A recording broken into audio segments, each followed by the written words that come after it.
following podcast is recorded and produced by the Podcast Precinct in affiliation with the network at bicbp-radio.com. The Podcast Precinct. Consistency, creativity, culture.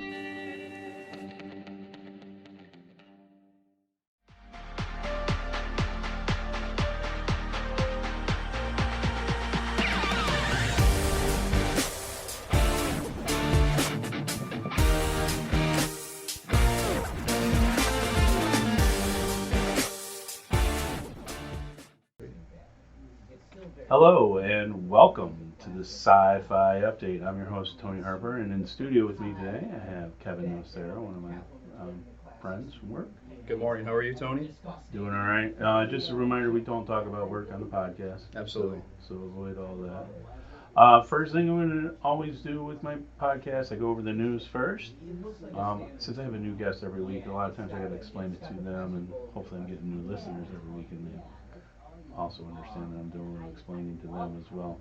So the first thing I got is there's a new space station sci-fi survival thriller came out of Austria called Rubicon, and it looks a little interesting on this. It's supposed to start in July this summer in U.S. theaters for anyone who wants to watch it. And it's basically following an environmental catastrophe on Earth in the near future where the planet is covered by a toxic fog. The crew living on the station must decide whether to risk their own lives, go home and search for survivors, or stay safe on the station's algae symbiosis system. Next one I got, The Midwich Cuckoos on Sky, the review. This is that, why did I click on the review for this? Oh, there was a trailer that came out. Duh. It wasn't the review I was going to go over. It was the trailer.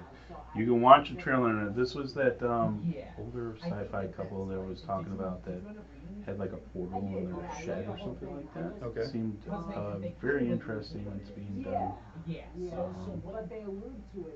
through Sky. What's the next thing you got?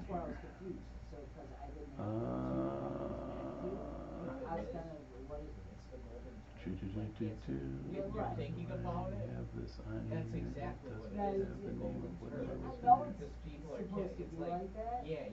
I don't know. New book release, City of Orange by David Yoon. It is basically about a man who cannot remember his own name, wakes up in an apocalyptic landscape, injured and alone.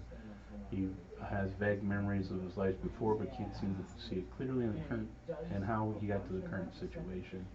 It released 4 days ago. Just so if you guys are interested in that. You can now go on virtual tours of some of the Star Wars classic set locations through Yahoo Entertainment. So you basically on Yahoo, it's kind of like a, I hate to mention a competitors for them, but a Google Maps thing, and you get to go through all the sci-fi sets and all that kind of stuff for Star Wars. I think that'll draw a big audience for that, especially for people who may not have the means to travel there. So this gives them the ability to enjoy it. Yeah, I think that's really cool.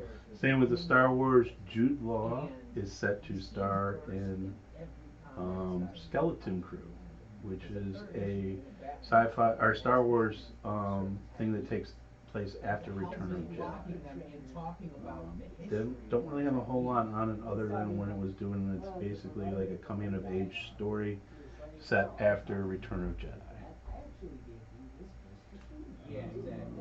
Stargate Writer is set up to do the showrun of Generation Mars, a new sci-fi series adapted from Douglas D. Meredith's book series. This sounded really interesting. I'm not sure what Generation Mars is all about, but I really love the Stargate series. So he was a writer, he was a producer, and he even directed some of the Stargate stuff. So I watched SG-1, all that kind of stuff with Richard Hammers. He's now going to be in charge of the entire production for this new Generation Mars. Hopefully I'll find out a little bit more for you guys next week. Speaking about trailers, Disney has also released a sneak peek for Andor. So there's that teaser trailer you can view on YouTube if you like. Then I have a bunch of kids, my kids, play stuff on there because that's what I switched over from taking handwritten notes and going to my phone because it's easier to do stuff. There was something else here in this Forbes magazine about Disney and Lucasfilms. What was this here? Willow. That's what it is. Willow is coming November 30th of 2022. So I'm kind of excited about it. It's more fantasy than sci-fi, but I enjoyed the Willow series or movie. SD Gundam Battle Alliance is coming to Switch August 25th. So you're really into the Gundam battles and that kind of stuff. That's definitely my stuff. For you, what else do I got here? The Science Fiction Writers America booted award-winning author Mercedes Lackey from a press conference for a racial slur. She was talking about another author there and used the term colored while praising his work. And that the time frame and everything else on here is just not appropriate. And then I have a bunch of stuff for our topics for today, so I'm going to try to skip through real quick to go through our news. So our topic for today is Sci-Fi Weapons. We're going over this. This all happened, we had been discussing this for months even before I actually started recording this show. We were going to do something with Sci-Fi and weapons, and I was going to have Kevin on because he's big into weapons and enjoys his weapons. And he has a lot of background in it. So there was a couple more news articles here. Let's see. There was something just announced for Disney. Oh, so the bounty hunter Boba Fett and mercenary Fennec Shard will now appear in Galaxy's Edge if you're going to the Disney theme park. I've not been there, but I would love to get there someday. Meant to go this last year. Tickets were already sold out. I went to go buy tickets because I was going around December, and they had restrictions for how many people they were letting in the park because of COVID and all that kind of stuff. I'm not surprised. Star Wars is hotter than ever, so. Yeah, well, sci-fi is going to be harder than ever. I mean, that's another reason why I felt comfortable with doing this. I'm actually in talks with another sci-fi podcast / group who basically we're thinking about sharing like press stuff or doing stuff like where we'll go to Comic-Cons where I'm going next week. So next week's show is going to be set up a little bit differently. I'm going to record the news probably in my home on Friday, and then Saturday all day I'm going to Comic-Con. So the rest of the video will be pictures from Comic-Con along with the audio that I've recorded at Comic-Con. I haven't decided how I'm going to splice all that together yet or how all that's going to work. So hopefully next week's episode still comes out alright. Well, we'll see. But I'm going up to Niagara Falls Comic-Con next week. So I'm super excited. I would be too. A lot going on. I hear William Shatner's going to be there? Yeah, Shatner's going to be in there. I've already paid to get pictures, so hopefully I get a picture of me and him together and I'll post it on the website. I would too. On the Facebook at least, not the website. I don't have a website yet. But yeah, definitely be going on the Facebook. So I'm excited about that.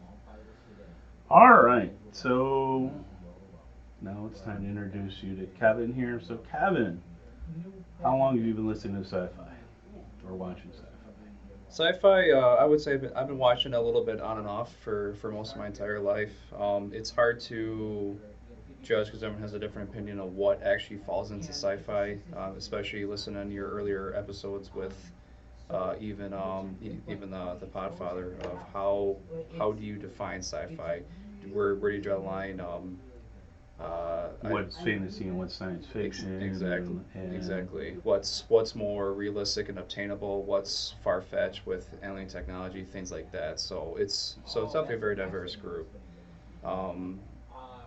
Probably my biggest thing is Star Wars. I absolutely love Star Wars. Even things such as I heard even Jurassic Park is considered a little bit science fiction. Well, yeah, that's because of the bioengineering behind it. Correct. And we'll cover sort of a topic a little bit on about bioweapons and that kind of stuff and genetic modification.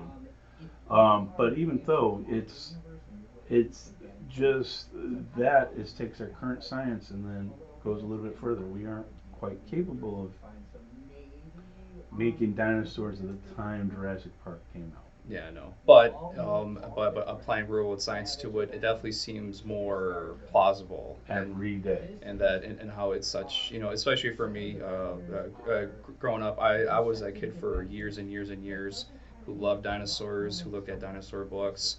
So growing up watching the original Jurassic Park movies is just, Oh, it was great. it was wonderful, and they still hold up great. Did you ever read Michael Crichton's book? I have not.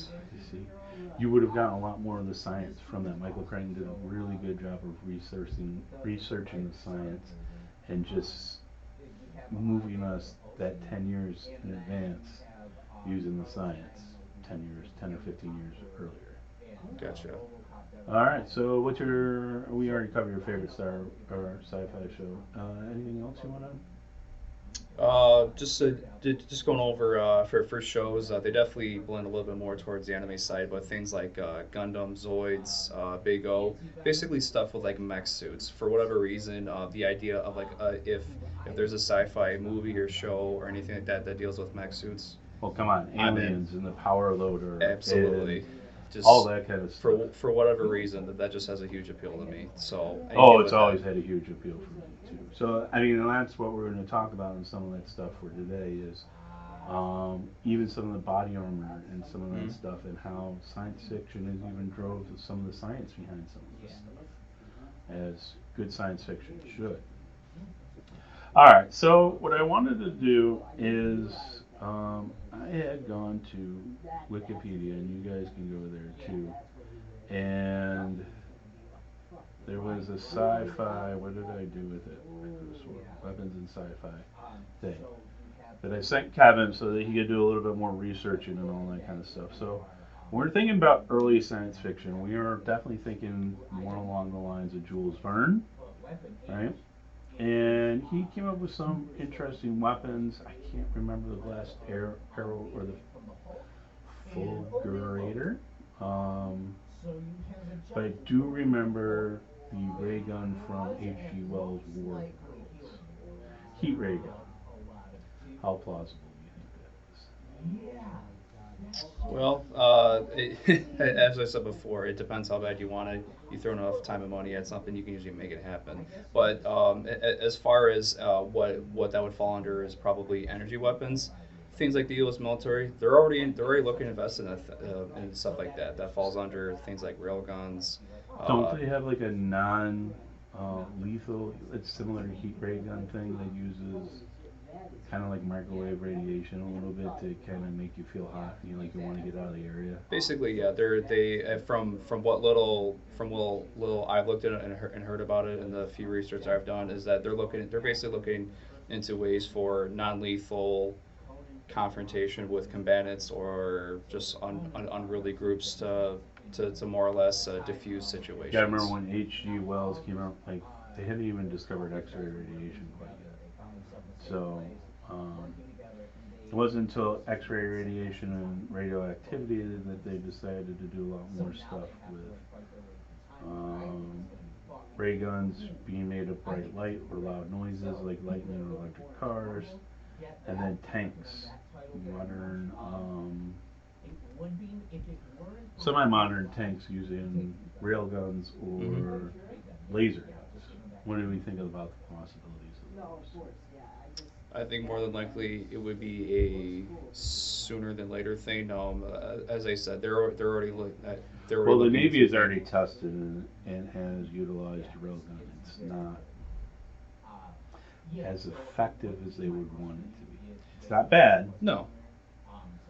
but obviously they are not putting it on every ship coming out in the U.S. Navy fleet, so there's something going on with the technology. What I think that is definitely holding things back the most is not only just the money and the research into it, but also people underestimate how much power it takes to generate these types of weapons. So you have to think of it like this. One of the things I think that is going to be a generational leap in weapons is going to be the power, the material it's made out of, and then the cost. So you're saying we really need like fusion reactors to be able to do. They need a way to be able. The power source is there, but not every single ship can have a massive electric grid that can power New York City attached to it. Right. They need some way to power it, and then also to be able to transport that power. So batteries. If you look at batteries as a whole from the early 1900s all the way to modern times, batteries have kind of almost plateaued. So Well, they definitely did. I mean, even the newer generation of batteries, the lithium ions, they have a limitation behind yes, them. And although lithium ion is a lot better at keeping you at full power for longer, it still has that chemical reaction process that happens in most lithium ion batteries that degrade the battery over time, and there's only so much power it stores and certain limitations to it. yeah. So let's keep going in this. Lasers being the next big thing. It wasn't until invention of lasers that they really started adding this to sci-fi stuff for like Lost in Space TV or even pulse rifles. So what do you think about a pulse rifle? What is a pulse rifle? A pulse rifle, how I think of it, is a portable. That is keyword portable energy weapon that is able to not only dispatch adversaries but also to defeat various targets. So it's much more than just shoot that what is your bad guy, but it's also be able to penetrate through various material. Since that we are reaching a point where we're having difficulties penetrating certain materials. Armor is one of them.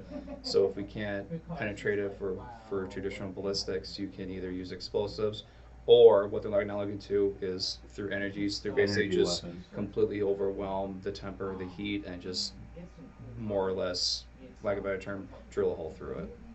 So you actually predict that we will go towards more of an energy-based weapons because the armor's gotten that good? Absolutely. Interesting. Here we go. Here's one for you. How about a phaser from Star Wars? Or Star Trek, I mean, not Star Wars. So Star Trek phaser, it's like a laser. It's like a plasma energy beam. Also has this unique stun setting type of thing, which I'm still not sure how that works. Yeah, I know what you're. I'll admit that my knowledge of Star Trek is extremely limited. However, I'm sort of aware of the phaser and its ability to stun. However, how I have no idea where that comes from or the real world application for that. So here's the way I picture it in my head here going on. So in order to put both of those, they have to be energy weapons. So the stun setting on it gives you an electric pulse that somehow sends it through your body through non-contact things. So it sends a directed energy to your body that your body either then reads as an electric nerve pulse and therefore stuns you Okay. because of that, or it does generate an electric kind of beam that it shoots out somehow. So it's a wireless taser. Yeah, it's a wireless taser, is the way I picture that setting.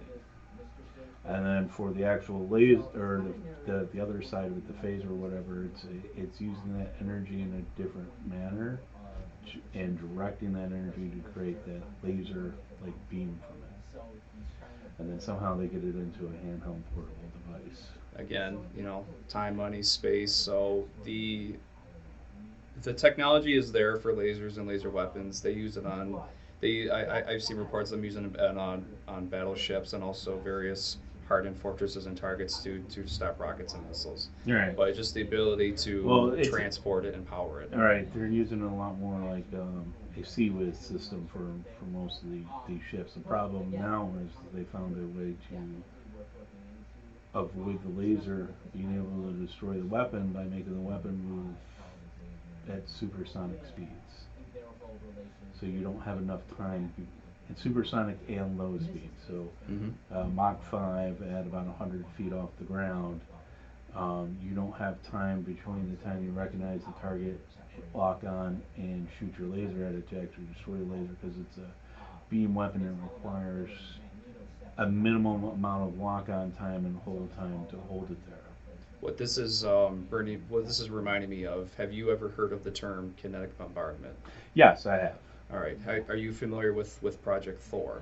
I am not 100% familiar with Project Thor, but it sounds like, and there's plenty of examples in sci-fi. So you Yes. launch a weapon up into space, and say it's got like titanium rods or some kind of metal rods here. You get it up to this a certain speed when launching it back down to Earth, and between that speed and gravity, it now pulls it in as an asteroid traveling at like Mach 10 or above. Yeah. And then by the time it actually impacts the ground, the shock wave from the actual impact, the heat and the shock wave from that impact can level both buildings and other things without, it's like a nuclear blast going off without the radiation side. Correct. So I came across Project Thor and the idea of kinetic bombardment years ago through a video game, and the scary thing is that it is exactly It's extremely plausible. It's not only plausible, but it's actively in development and research. And what Well, I mean, so was Star Wars back in the 80s. The Star Wars program Correct. from the U.S. I don't need an iPad added to my. Sorry, my computer beeped at us during this thing, telling me if I wanted to add an iPad to me. Apparently, the guys next door are using an iPad, and my I understand. computer recognized it. I understand, but All right. some So of- it's in the middle of something, but go ahead. yeah, some of the scary things looking into it is that what they do use metal rods. They actually use tungsten. Tungsten is an extremely hard and durable metal. It has been used in various armor-piercing types of projectiles, yeah. stuff like that, tanks. Particularly tank-to-tank weapons. Exactly for armor penetration. What the numbers I have from it is that the rods they use. Unfortunately I wasn't able to come up with the weight, but the size-wise, it is a 1 foot by 20 foot long metal pole. So think of it, it's basically the size of a telephone pole, and that's launched from space. And depending on where the satellite is, it has a 12 to 15 minute target acquisition time. So from when it's launched to when it impacts the surface is 12 to 15 minutes. As it comes through the atmosphere, it's going Mach 10, and when it hits its target, it's going about Mach 8.6. So, and with that, and based on its mass and velocity, that yields about 11.5 tons of TNT equivalents. Or 11.5 tons. 11.5 tons of TNT impact. So, Equate that to a bomb or something else. it's tough to put that in perspective, but those are Yeah, just, that's it is, but some of the people out there who actually want to try to do the math and compare it to other various things don't want to get off into real world examples of things like that being used, but it's certainly a thing that's The interesting, city but it's block, is it city? I mean, how much destroying? it's tough to say because it also depends on the target. Is it hitting soft ground? Is it hitting the side of a mountain? Is it hitting an armored fortress? So the Okay. whole purpose of the weapon system is for penetration first and foremost. If you have a Deep hard, ground penetration, so a hardened bunker. if you're having a is hardened target, within a bunker or something, it's designed to penetrate all the way through the surface and then do its thing. Now, I know you're not big into sci-fi, right? Which is one of the reasons why I wanted to bring you on here. You're not huge. Have you heard of the Escape or Expanse series, or watch any of them on Amazon? I've heard of it, but I don't know too much about it. So go ahead. So the Expanse series also uses as a way from between Mars, Earth, and the outer colony type of stuff, which is basically asteroids and all that kind of stuff. They shoot some asteroids at Earth and end up using the asteroids as that, and big time damage is being done. Because it's hard to track a small asteroid, pick it up quick enough Right. to stop it if you don't know where it's coming from. Right. And then just to intercept it. So, yeah. Right. All right. What else? Let's see. Plasma weapons. What do you think about plasma? High energy ionized gas.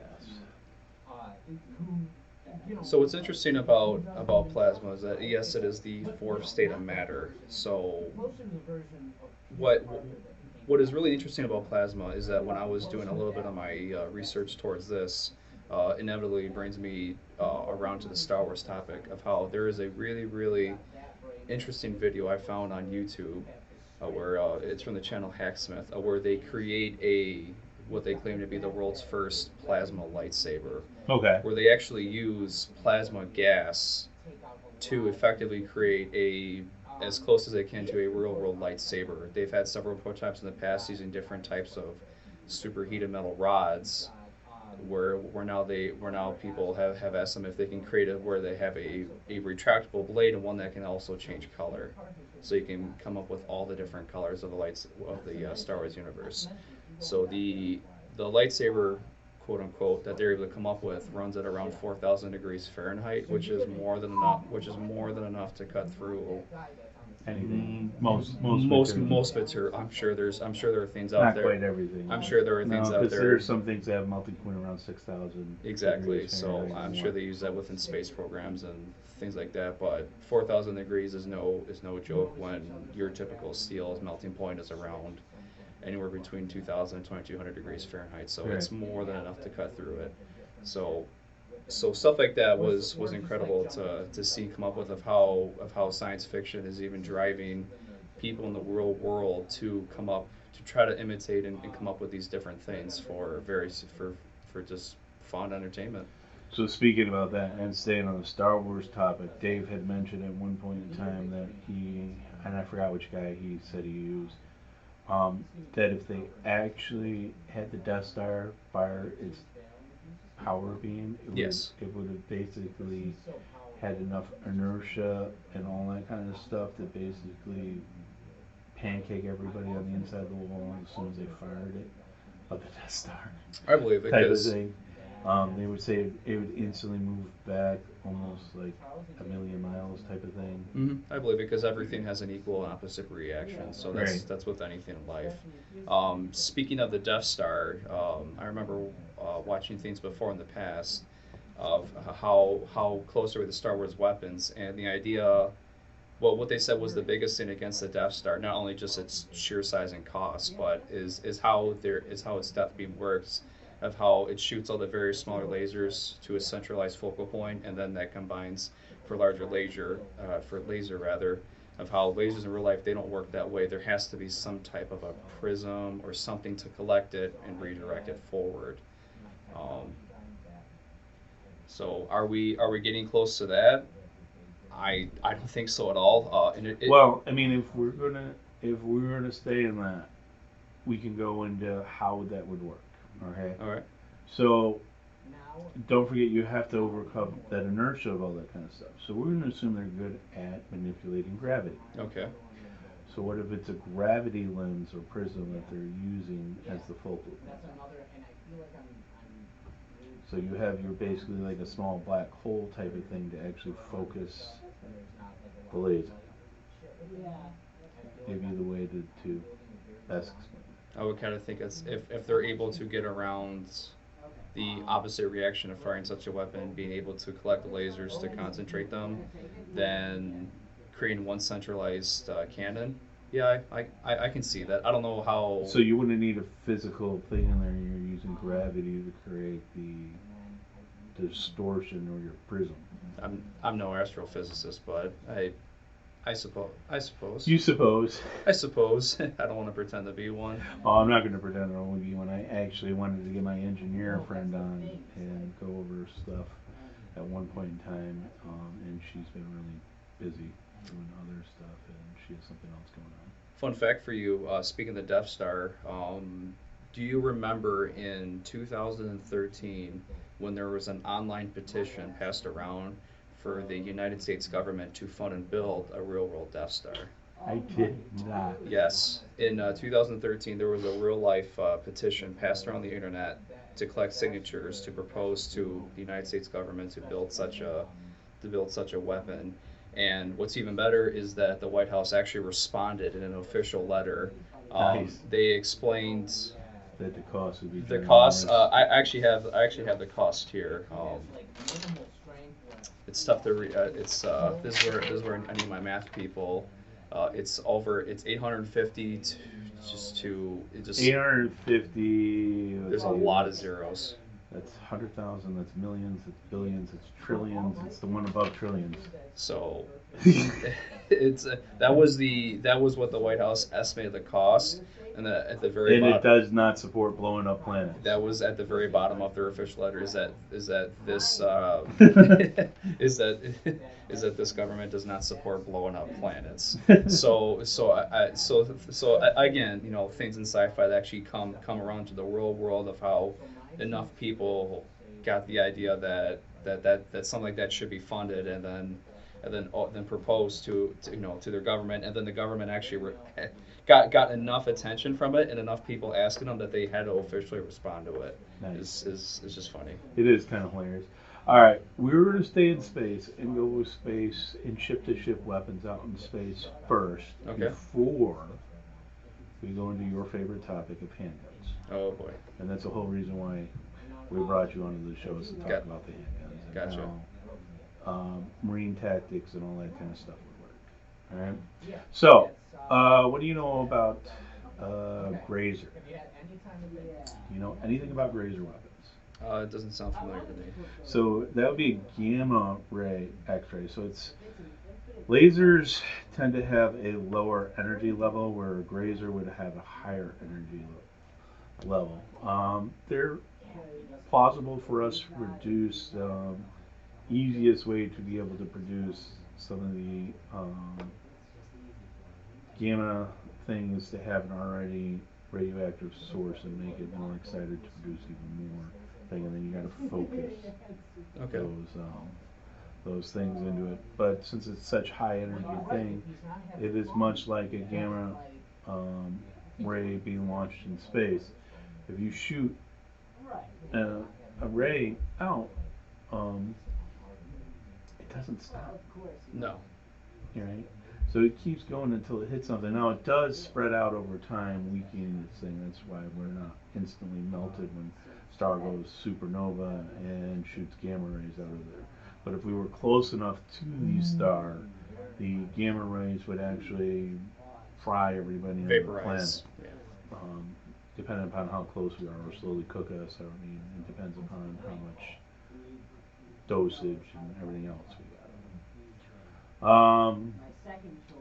So you don't know anything about it. So you don't know whether that's plausible or not plausible to do. This is honestly the first time I've heard of such a thing.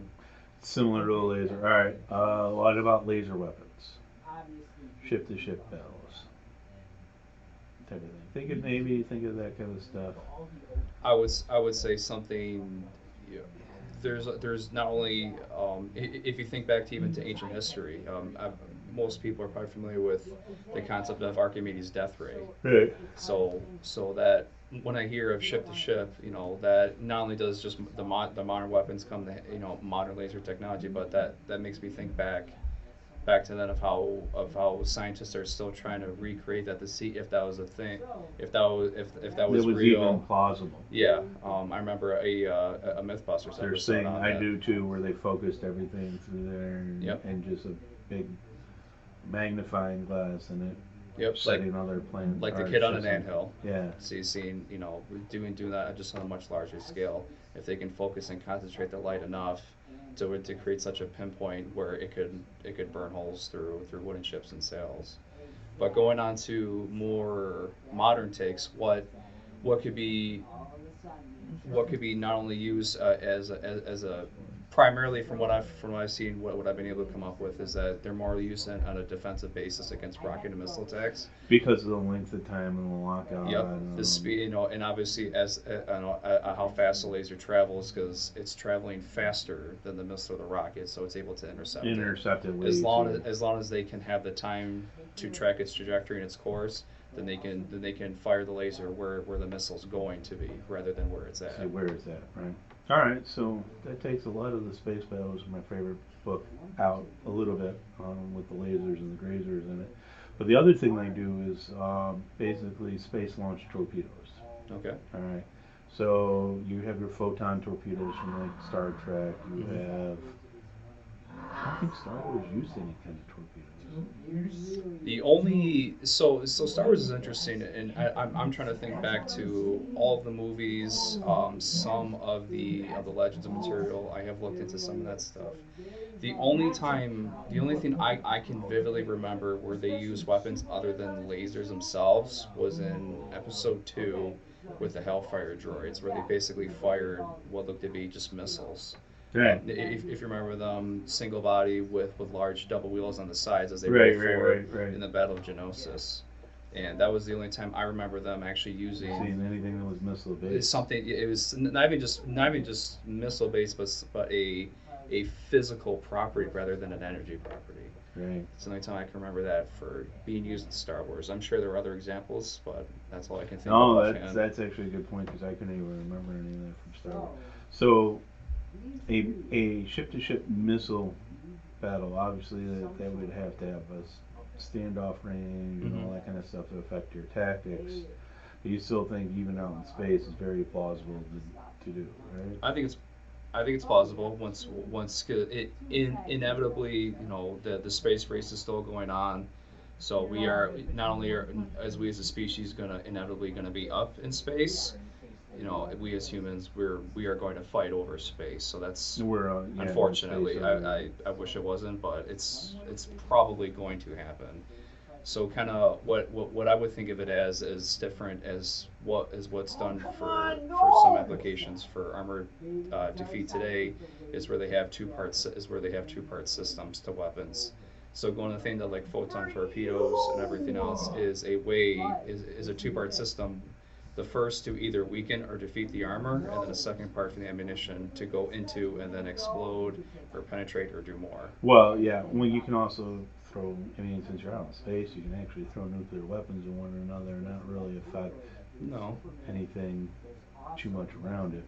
No, you can't. Well, no, I'm saying no. As I agree that I didn't think of that. That is if the there is a treaty that kind of going back to the Connect with Barman thing, there is actually a treaty that was signed by several nations in the 60s that stops nuclear weapons from being put up into orbit and up into space. Right. And that's basically put bluntly. That will hold off hopefully us for a while from doing a lot of that stuff because anytime we do any of that kind of stuff, but realistically, if you're talking millions of miles from Earth and it's never going to affect Earth, because what they were thinking was it was going to affect Earth at some point in time. But if you're saying you're going to fight the battle on the other side of the freaking sun, it doesn't really affect Earth. Yeah, what they don't know won't hurt them, kind of things like that, Type of thing. Yeah. And then let me think. Was there any other? Because you got the bigger phaser for Star Trek. I think it pretty much covers most of our space stuff. Okay. I think we covered most of that stuff. So, handguns. All right. So, and these are all handheld weapons. All right. So, I went and I got a bunch of different stuff off the internet for some of the famous stuff, and I put pictures on my phone and stuff like that. But some of the things that they were talking about were what was this from? This was from a Jude Law character in, I forgot what the movie was called here. It's not in here. where the director David Cronenberg had a thing for bizarre weapons, and Jude Law creates a weapon out of leftover So it looks like food particle skeletons. thing. So those are all like chicken bones and other stuff, and he creates a gun somehow and all that Yeah, stuff. a mock-up. So It's definitely interesting. um, plausibility. To create a not only just an energy weapon, but a actual firearm from leftover organic material. Good luck. Good luck. Good luck. No, I'm not sure. really plausible. I'm sure if you can, there'll be someone out there to buy your idea and make lots of money off All of right. it. But So how about Starship Troopers and the man-portable nuclear weapon? so going off this, it's been a while since I've seen Starship Troopers. It's already been done. If you are you familiar with the Davy Crockett? So the Davy Crockett was actually not only research looked into, but actually experimented, never fielded by the U.S. military into the 60s. Basically, is the idea of a not quite man-portable nuclear weapon, but a portable nuclear weapon that's able to be transported whether by helicopter or actually by vehicle, where it's a nuclear warhead attached to various just weaponry. And the whole idea was to that a small vehicle can shoot a small nuclear warhead, and hopefully get out of the blast range, rather than a plane death from above, drop it from above. So it was actually, like I said, it was actually experimented and looked into. One of the going off topic slightly for video game people, if you've ever played Metal Gear Solid 3, I believe it would be that was a very that they actually in the early game they showcased the Russian colonel using the weapon. The real life ones wasn't that small, Right. but it's the same concept of a smaller, almost man portable nuclear device weapon. So going from Starship Troopers is that it's not only is it possible, it's already been done. All right, all right. How about the little cricket from MIB? Remember when Will Smith is given this little bitty gun? It's been it's the same thing. Say you're making me reach far back in Men in Black, but yeah. What's really interesting is that when I see this, It's like a sonic weapon. the first thing I think of for when I see this is a what's known as a Liberator pistol from World War II, just to its sheer size and arguably crude construction. But when I think of Men in Black, the thing that comes first and foremost to mind is the classic pen to wipe people's memories. That comes first and foremost. But that isn't. Well, that's funny. like a biological weapon, as far as I'm concerned. Yeah. Because if you have the ability to wipe people's memories temporarily, that's definitely a biological weapon. It interferes with the chemistry of the body, so I would agree with that. Right. All right. Let me see what other ones I got up here. Well, I mean, I got some things like the head bomb from Total Recall. I remember Total Recall. Yep. And he was going through the airport and they figure out what he is, and he takes off that head mask thing, it was a fake, and then tosses it and it blows up like a little hand grenade. Yeah. Just even just look at the image for this is it's quite the striking image. Right. I thought that was interesting. Other than the mechanics to have something that would fit over your head and still move like you, and being small enough, I mean, I could see weapons like that, a grenade type thing, being built into something that small fairly easily. Mm-hmm. What about thermal detonators? Thermal detonators. Star Wars. So things, yeah, exactly. So things from Star Wars. What I think of thermal detonators is within its name, thermal. So something that not only generates an explosion, but Creates a big fast heat. an intense amount of heat, which in my mind brings me to thermite. Thermite. Okay. Thermite used in various applications for, again, melting steel, melting armor. The thing with most metal-based armor, rather, is that it's often used in steel, and it's hardened to various degrees on the Brinell harness scale, and once you draw enough heat from it, you draw the temper from it, and then you make it soft steel. So, like for instance, if you take a piece of steel that's hardened steel, that's armor plated, quote unquote, you throw it in a campfire, you bring up the temperature, you take it back out, it's no longer hardened, and then it becomes what's known Very as brittle. it's known as what we call mild steel at that point. So it loses its temper. So going to thermal detonators, something like this would be if it's magnetic or able to be attached to various things. This would be something where not only used as like a hand grenade, but actually used to attach to moving or armored targets to basically melt away the armor on the outside. I'm going to give you another great one from another sci-fi thing. It has nothing to do with thing, but it is a handheld weapon. Go ahead. The identity disc from Tron. Oh, Tron. So, what the deal is, and you can read it up on my phone here, is the identity disc is basically all your information of who you are and all that kind of stuff that's stored into this disc that's attached to you. And you can take that disc off of you, you can throw it at somebody and use it to mess up all of their data and get yourself back without damage to yourself per se. Okay. So it's basically almost like a frisbee. It's almost weapon. like a, because I know Tron I have seen the Tron movies. Again, it's been a little while since I've seen either one of them, but I know it takes place within the computer world. So basically, you're more or less throwing a virus at someone else to corrupt their programming. All right, so another one from a Michael Crichton. All right, this weapon's called the Looker, light ocular oriented kinetic emotive response gun. Doesn't fire bullets, but pulses the light that momentarily daze their target, making yourself basically almost invisible to your target because you basically can't see. So basically, are we talking like a temporary blindness or a permanent blindness where you can no longer see? Temporary blindness. Okay. What comes to mind from thinking of this is when you were a kid in the schoolyard and you see who can stare at the sun the longest, and then when you're done staring at the sun, you can't see anything for quite a while. So something like that. Why would you do that? Well, that's so bad for your eyes. Well, you're either staring at the sun or you're looking at the flagpole in the middle of winter. Kids will be kids.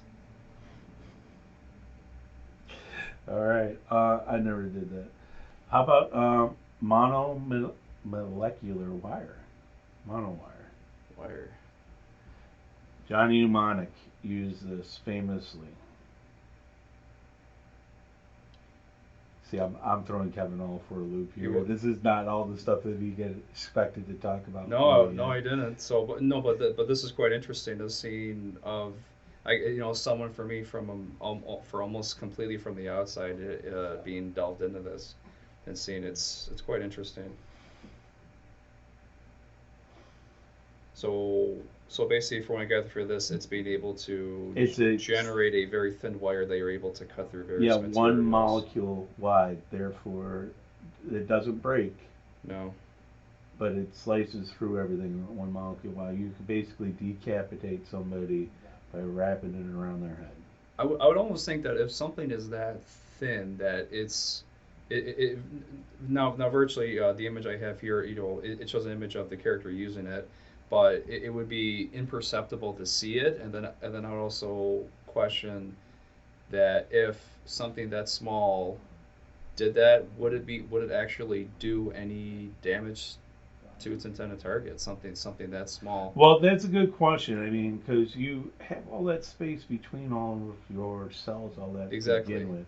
So if it is that small, would it actually cause any damage? Would it just pass through? Or would it just pass through? Much like neutrons already do, or a bunch of other things already pass through your body on a regular basis. Exactly. Look at things just television, radio waves. Right. We're constantly being bombarded all day, and it doesn't that we know of doesn't really adversely affect us. All right. Here's one. How about RoboCop's weapon? RoboCop. It's basically a leg holster that keeps his weapon in there. It's a 3-round shot, auto 9. Mm-hmm. I know that's very plausible. But do you remember that weapon from RoboCop? Have you seen RoboCop? I've only seen the original, and it's been some time. I have not seen the remakes or any of the I haven't seen the remake sequels to either. it.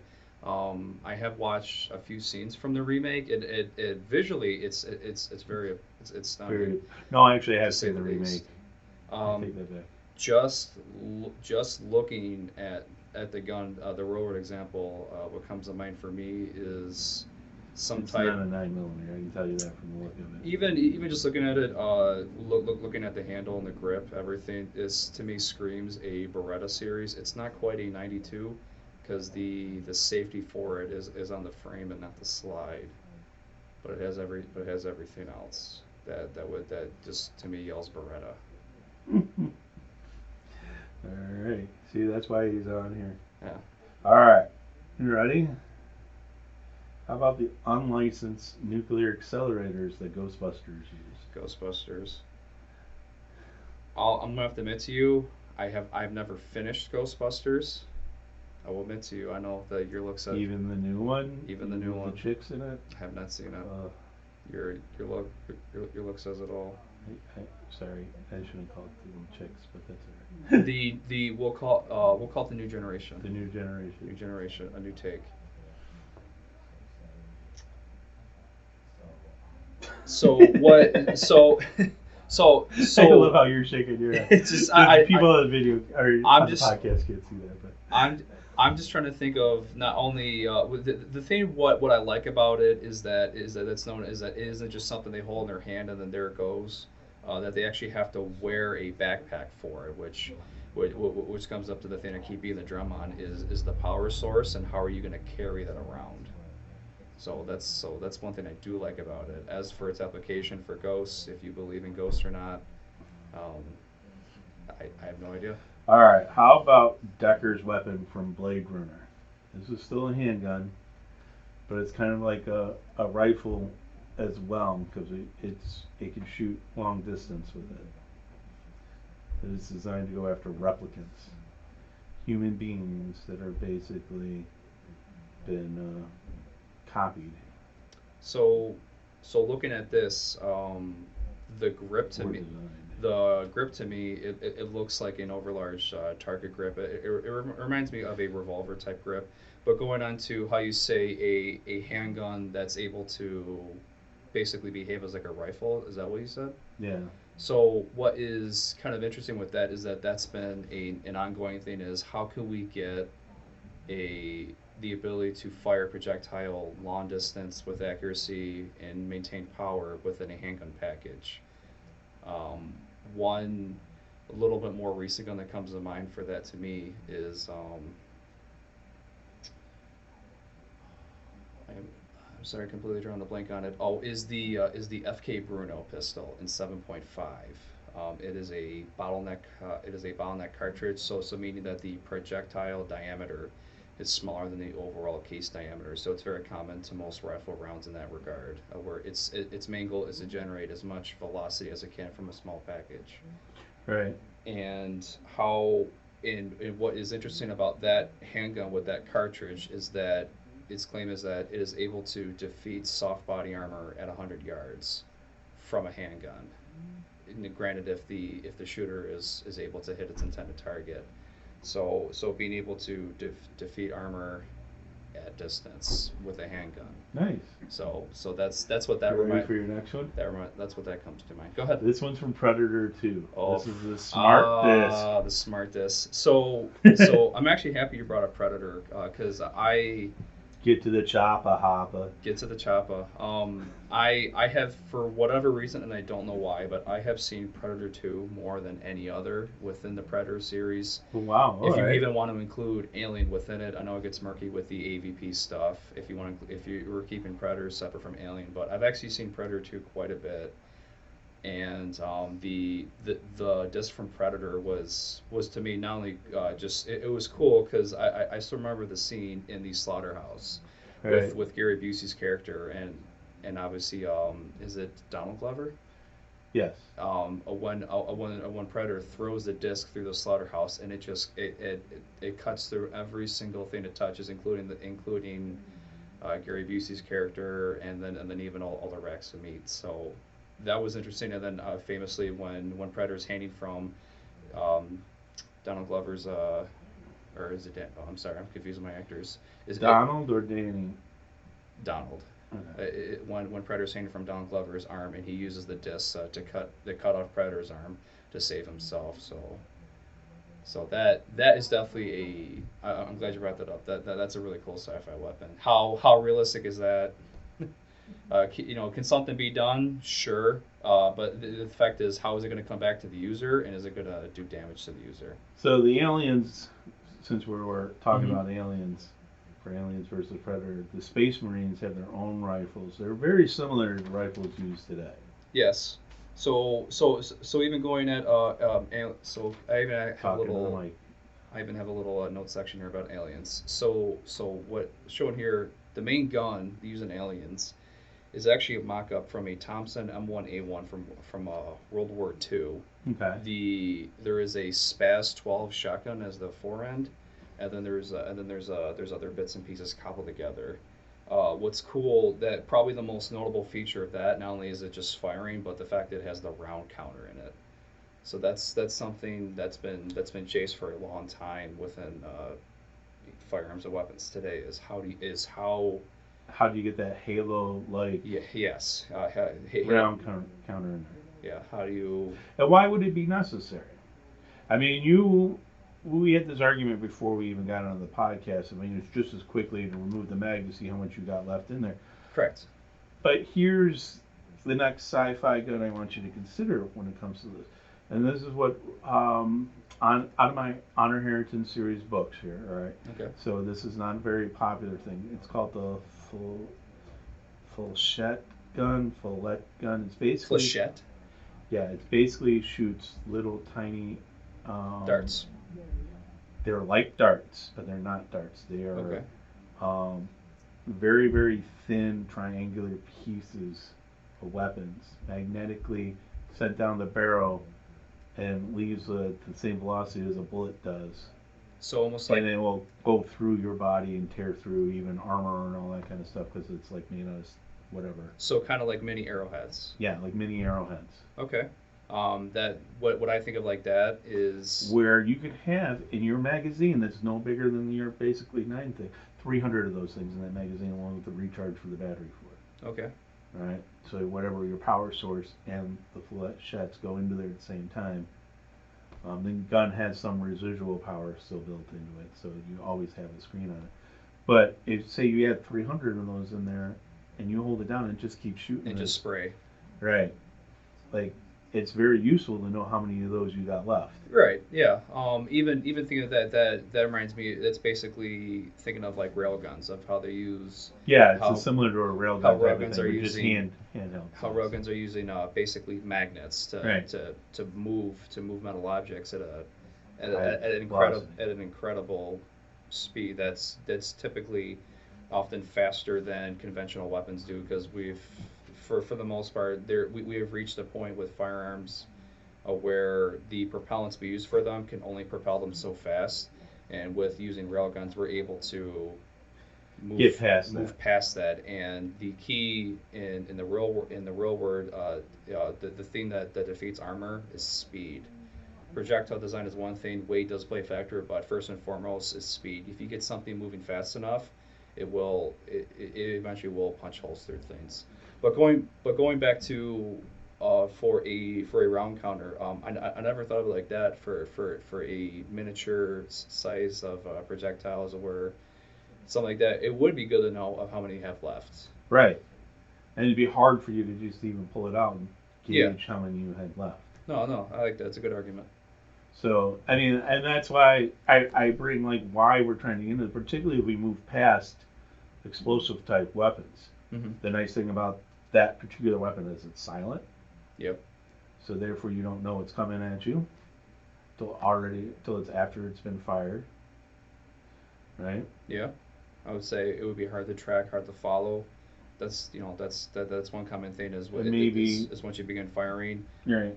Where's the fire coming from, and you can almost especially if they're tracer-based weapons, you can see where the fire is coming from. Right. And then you can see from modern guns, the muzzle flash. You can see where it's coming from. And these don't have a muzzle And these flash. don't have any of that. So, but wind would affect that easier because it is that arrow type like size thing and all that kind of stuff. I know speed will overdo that, but it will. Even variances and stuff like that would affect those type of weapons a little bit more. So they're better at close in, basically assassination type like weapons where you have to get close to your target versus distance. It would have to be, you have to get close, and not only you have to have a big enough cone of fire where you're going to hit what you intend to. Right. So something like that, close in, a wall of flechettes, a wall of small, basically metal arrows, in order to hit intended target. Yeah. So, That's all right. interesting. So, I mean, that's why, I mean, you were saying that with the round counters. I mean, I get it when you're only talking like 12 bullets, it's not hard to keep track in your head or something like that. But when you're going up to 300 round magazines, that's where you need that. You need to know how much. You need know how many rounds you know how you much have. you have, because the last thing you want to do is in a conflict is be out of ammo. Right. And particularly if you go to like a powered type weapon. All right, so District 9 weapon. I remember this gun, and I'll have to show you this in there. But it's I remember District 9 is definitely one of my favorite sci-fi weapons. I do.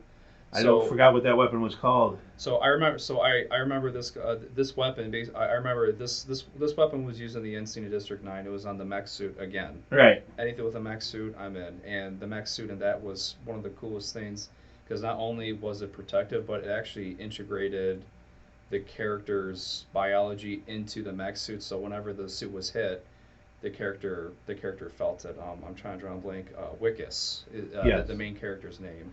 But I remember, this was, I want to say this was on, I want to say the right arm of the mech, where it was basically a machine gun type. Looking at the weapon, it almost looks like a drill from the fins out front, or like a blowtorch looking with pneumatic cylinders out front. And if I remember how the weapon fires, it's basically, whenever they show the weapon firing, it basically goes through anything it touches. So, but going on for District 9 weaponry, some of those weapons in that movie was definitely interesting, horrific, fun. Not necessarily fun, but different. I like the. Well, I didn't really like the bioweapon they got either in there, because the whole aliens thing was to infect humans to become just like them. Yeah. You remember Krull? Have you seen Krull? It's an older 80s, 70s, 80s sci-fi. They have this boomerang thing that's kind of like where that saw thing from Predator. Yeah, I look at this. Very similar thing. It reminds me Glaive. Reminds me of Predator, almost like in real world, it's a boomerang. It's a 5-bladed throwing star. Yeah. What is the significance of this? Is it the metal it's made out of? Is there energy? The weapon would return back to you, so you could catch it again. It was combination throwing star / boomerang, and they used it to basically kill the end guy on it. We haven't talked about a lightsaber yet either. We have a little bit. A little bit, but not too much. Not too much. I know you were saying that somebody was trying to make a plasma type like lightsaber. Correct. Have you seen the new Star Wars not Galaxy's Edge, you had to go to the freaking hotel thing, but I've seen pictures of it. Where the new thing is, they have this weapon that you can actually still hit things with that shoots up out of the handle just like it normally. Like it looks like a real star or a lightsaber type of thing. It's not real, but yeah. Have you seen any of the videos on any of that stuff? If you get a chance, no, go I to haven't. YouTube some of that stuff. No, It's cool. Is it something that's done through Disney and Star It's only done Wars? through Disney. Okay. They don't even allow people to buy these things yet because I don't know how they make them yet. So it is like a. Because otherwise that would have been reverse engineered in a heartbeat, and right. people would be selling these So just like crazy. so explain just one more time, just so I have it straight. So it's basically a retractable. It's a lightsaber. retractable lightsaber. It's kind of like the old like you shoot it out of Yeah. that thing, it would pop We all up. had But yeah. this is powered, and it raises on its own, and comes out and does the whole like Yeah. lightsaber little bit thingy on it. I And mean, then I it would stops. definitely pay money for that. I have one. It's about $3,000 a night to stay at the hotel just to Wow. watch this. Wow. I have one of the Hasbro I think it's the Black Series FX of Luke's lightsaber from Return of the Jedi, where it's a one-to-one replica, basically like a glass tube with a plastic housing, where when you turn it on, a series of LED lights light up. It makes the sound of the swish, and then even when you turn it off, it retracts back with the lights. So I have one of those, and that's cool. You can't fight or you can't Yeah, the duel or lights fight go up with and it, down, but you still have that extended piece of plastic the entire time. yeah, Yeah. very cool. Yeah, I've seen those already. They actually make ones that have that light that goes up and down slowly like that. You can fight with too. They're about $500 a pop. That's probably why That's not you haven't had an interest. sounds about in right. it. I know I've heard of schools and classes of where they actually teach dueling of the various forms. Saber fighting. Yeah, and I know that kind of stuff. I know there are various Fencing and that kind of there are stuff. various Using forms. lightsabers for that. Yeah, that's interesting. All right, that was all the sci-fi weapons that I had come up with. What Okay. else did you do in your research? Because you spent some time doing some research. I did. So continuing on with the Star Wars mantra, it's Oh, blasters. We didn't really cover blasters. so for me, for sci-fi, it is impossible to not talk about the weapons in Star Wars because for me growing up and seeing them is the weapons are used are mock-ups of so many real world weapons. Probably some of the most famous Han Solo's blaster. It's a modified C96 Mauser pistol. It's Oh yeah, you were talking about bringing some of your weapons that look very close to that in. Yep. So when we do this up on the videos, I think Kevin took some pictures for me I did. of some of his weapons. We'll post some of the ones that you can get on your own that look like the blasters Yeah, and that kind of stuff. and hopefully if Tony's able to do it in a side by side comparison, you can do I can probably do the real world example with the mock up in the films, and you go, oh, okay, I see where it comes from. And what's interesting is how they were chosen. Famously because the original Star Wars came out in 1977, and at the time George Lucas, he wanted futuristic looking weapons with some modification. What he ended up coming up with is he used some of it was prop, but he used a lot of real world weapons from World War II, primarily from Germany, because they were on the surplus market. They were at the time cheap, readily available, and it just a couple tinkering. Going on obviously with Han Solo's blaster is C96. Even more recently, Mando's blaster from the Mandalorian series. It's a Bergman #1 semi-automatic pistol. So looking at the pistol in real world compared to the sci-fi version in Star Wars, the only thing they did different is they added a little cone out front and they changed the hammer on it. So That's it. you go through and you look at these weapons, you see them in the sci-fi stuff, you go, oh, I know what what that is. real Yes. gun that is. Which is often why That trips me out. Which is often why I usually have to watch these movies twice, because otherwise I spend so much. Because as soon Thinking as about the weapon. because I'm too busy thinking about trying to which decipher one what it they is. are rather than pay attention to the plot, which is a reason why there are so many of those movies that I've seen that I have a hard time remembering, because I spent too much time focusing on what they use and what. Oh, this is that. Oh, you know what? We never even covered mech suits all that much either. Not really, but we can always circle back to that quickly. We can. We are also, however, getting a little long on time. I usually keep mine down to Okay. about an hour. No problem. So I want you to go through the rest of your notes here. I'm going to give you another 5-10 minutes to do that. Yeah, no problem. Carrying on within the Mandalorian world, Cara Dune's regardless what you think of the actress and everything, the character Cara Dune, her blaster is a Japanese Nambu Type 14 pistol from World War II. What about Fennec Shan's? or I rifle?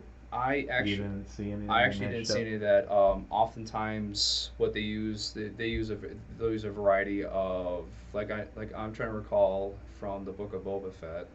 Boba Fett himself, a lot of his rifle, it looked basically like a what's known as a Giselle rifle. It is a very distinct curvature in the buttstock for it, and seeing that immediately, it's like, oh, it's a Giselle rifle. It's basically a African, far, even delving into the Far East a little bit type of. Are these more artistic weapons? I mean, they still have function, but they're more They for the they art. are they are absolutely functional, but they're definitely artistic. They're very gussied up. I'll say oftentimes. Lots of the heavy blasters used in the movies, they're off of German MG-34 machine guns from the Second World War. There's a bunch of scenes where you see stormtroopers walking around like Tatooine and Mos Eisley, and they're carrying mocked up MG-34s and also Lewis guns from Great Britain in the First World War, also used in World War II. Boba Fett's blaster, speaking of Boba Fett, is nothing more than a British Webley flare gun that is mocked up with a additional scope on it and then a little bit curvature to the barrel shroud. Basically, the Webley flare gun is a flare gun with a buttstock on it and with a little bit of a shroud cone. It's a shroud cone meant for launching various flares and other types of projectiles. Star Wars took that and they said, "Hey, let's make a blaster for the world's greatest bounty hunter." Right? So they did that. Princess Leia, she uses in episode 4. She uses there's actually two different pistols. It's hard to tell in the scenes, but one of them is a Walther air pistol. A lot of those have been used. They've also been used in episode 1 of Nambu, on Nambu or on Naboo. Naboo rather. Sorry, and she also uses a PO8 Luger pistol. So what's interesting with that? Going on sci-fi. I would like to talk about it. I don't know how far you consider it sci-fi. The Matrix. Matrix. Matrix is definitely sci-fi. You're Okay. put into a sci-fi environment here. Again, mech suits. In the third movie wasn't too crazy on the sequel Right. movies, but Well, in comparison to everything else, moving faster than the speed of bullet and yeah, everything else. but definitely in the first movie, the gun rack scene for one, Neo calls, I need guns, lots of guns, and they just get transported into the Matrix, and all you see is just racks and racks upon weapons. I can't tell you how many times I've freeze framed that and try to identify every Each single type of thing. weapon. Uh, What pro- ones have you identified? Definitely the coolest one that ends the scene is when he picks up an MP5K and he does the classic what we call the HK slap. Right. Where he picks it up, loads the gun, and then just a real quick slap to the side, and it makes the gun cocking noise. Not only is that real, but that's actually proper usage of it, because in order to load the weapon, magazine goes in, the charging handle left side of the gun gets pulled all the way back and twisted up, and then locked into a locking position.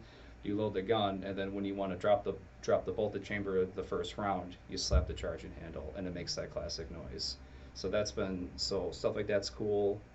And then probably what I think is the most famous scene of the entire movie, which is after the gun rack, is when they do the lobby shootout. Well, Right. the classic. He He's goes through running on walls. he goes through airports, not airport security, but he goes through security of the one building, and Sets off all the alarms. it just erupts into just a major gun battle.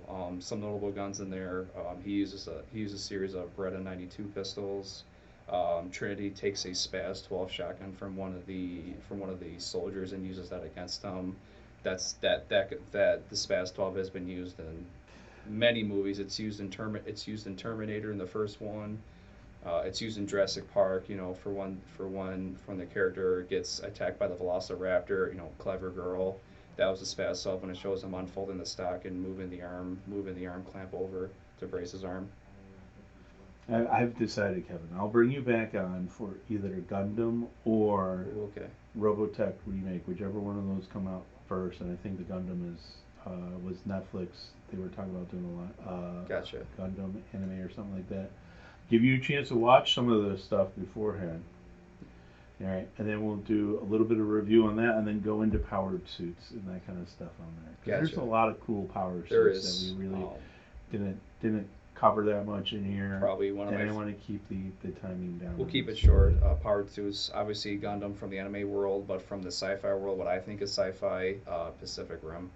Pacific Rim, which Awesome. is just a Gundam in Yeah. live action. Yeah, Definitely cool. awesome mech suit. All right, guys. We're gonna call it for this week. I want to thank you for listening. Next week episode may run a little bit different and maybe a little bit late. Like I said, I'm going to Comic-Con. I'm gonna have to edit all the audio that I do over there. I did my studio here is giving me a little remote microphone to take with me to use over there. That's why I love this studio here. I do want to thank you guys for listening. Please like, share, follow me on Facebook. Definitely the Instagram and Twitter is pretty much dead, but it's still there. You may see me post on there eventually if I ever figure either one of those out well enough. All right, guys, take it easy. Bye.